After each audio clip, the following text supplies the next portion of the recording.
Hey, what's up, everybody? This is Shroomy Sean. Just touching base. Basically, just want to talk a little bit about Jesus today because he was really great, and a lot of people don't really understand him.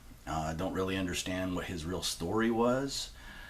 The reason for that is because there's a lot of people who are in powerful positions in the world, not only in religion, but also in government, and you know they hold their positions of power by controlling what people think, specifically about Jesus, because ultimately we are all God's children, and we are all basically of God, and we all have Christ in us, and we all have that strength that he had. And them telling you that he was the only Son of God is like a deliberate lie to prevent you from knowing Christ in yourself, your own personal Christ aspect of reality.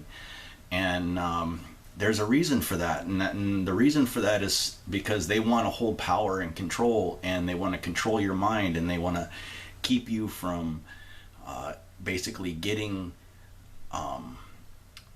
uprising against them, and telling people, not to listen to them, and not to put money in their collection plates, and not to pay taxes and things like that, because that's how they actually tried to ensnare Jesus. And when he was teaching, they're like, hey, should we pay taxes? And he was like, give Rome what belongs to Rome, and like the give Caesar what belongs to Caesar, and so that's the thing. Like when he kicked over the collection table in front of the temple, he was basically protesting about how organized religion and government are all about gathering up money, and the true message has been lost. And if you really pay attention to what he was teaching and what he was saying to people, like basically he was against that. He was against the money making aspect of organized religion. And when they conspired to crucify Jesus, they freed a murderer, Barabbas, instead of Jesus. And basically the ruler of the time basically washed his hands of the whole situation. He said, hey, it's your guys' decision whether or not you want to crucify this man or you want to set this other man free. And so they chose, like the leaders of organized religion chose to free the murderer instead of to free the Savior. And the reason that he was seen as the Savior was because he carried in him the light of truth.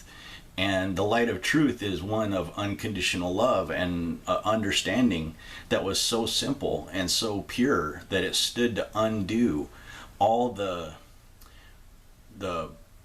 deceptions and the lies and the misdirection and the confusion that organized religious leaders pushed out towards the people, so that way the people would become confused, and then they would consistently come back for clarification on what the word meant. And that's the real big problem, is people need to interpret the word in themselves through contemplation and meditation, and there's so much to understand about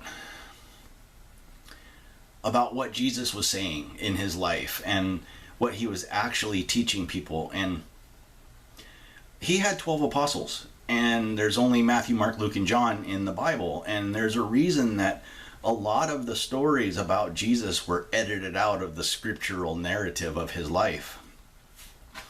And the reason for that is simple, and that's because he was a freedom fighter. He was fighting for the freedom of the children of heaven, and he understood God, and he understood God so well that it was being in his presence was like being in the presence of God. And that's why people say, oh, he's God. It's because he understood it so well that it was like being in the presence of God himself. And a lot of people don't understand that, and a lot of people don't understand their own selves. And the reason for that is simple, is because the leaders of organized religion, the leaders of education, the leaders of government, they're all teaching you what to think. And Jesus wasn't trying to tell anybody what to think. He knew not to answer anybody's questions, because once you start answering people's questions, then you're always going to be answering their questions, because that's the way humans are. Like the meek, they become complacent. When you start answering their questions, they're always going to come back to you to answer their questions, instead of thinking for themselves and interpreting the word for themselves and understanding the truth in themselves. And that's the biggest problem with anybody who tries to undo the deception that has enslaved the children of heaven. It's because the children need to think for themselves and become one with the consciousness of the universe within themselves. And it's not like anything that can be taught to you. You got to interpret it yourself. Like everything that can be said has already been said. So I just wanted to get this out and talk a little bit about this, because the truth is very simple. When you think about it, it's really a lot more simple than they make it out to be. And Jesus was, like I said, a freedom fighter, fighting for the liberation of all of mankind. And the enslavers crucified him because he stood to undo their power and their control and their means of generating lavishness and luxury and wealth in the world, and their easy money. And that's why they got mad and crucified him. And because his truth was just too simple. It was too easy to understand, and they didn't want to undo. They didn't want to live humbly and frugally. They wanted excess, and they wanted comfortable house and servants, and they wanted to live like God here in this world. And he was like, no, that ain't right. And you can actually see that in his letters that he was writing to the churches, and you can really see that in the Gospel of Thomas. And there's a lot more to Jesus than people know, and I'm going to keep making these videos so that I can get that word out there. So blessed be those who understand, and carry on, my friends.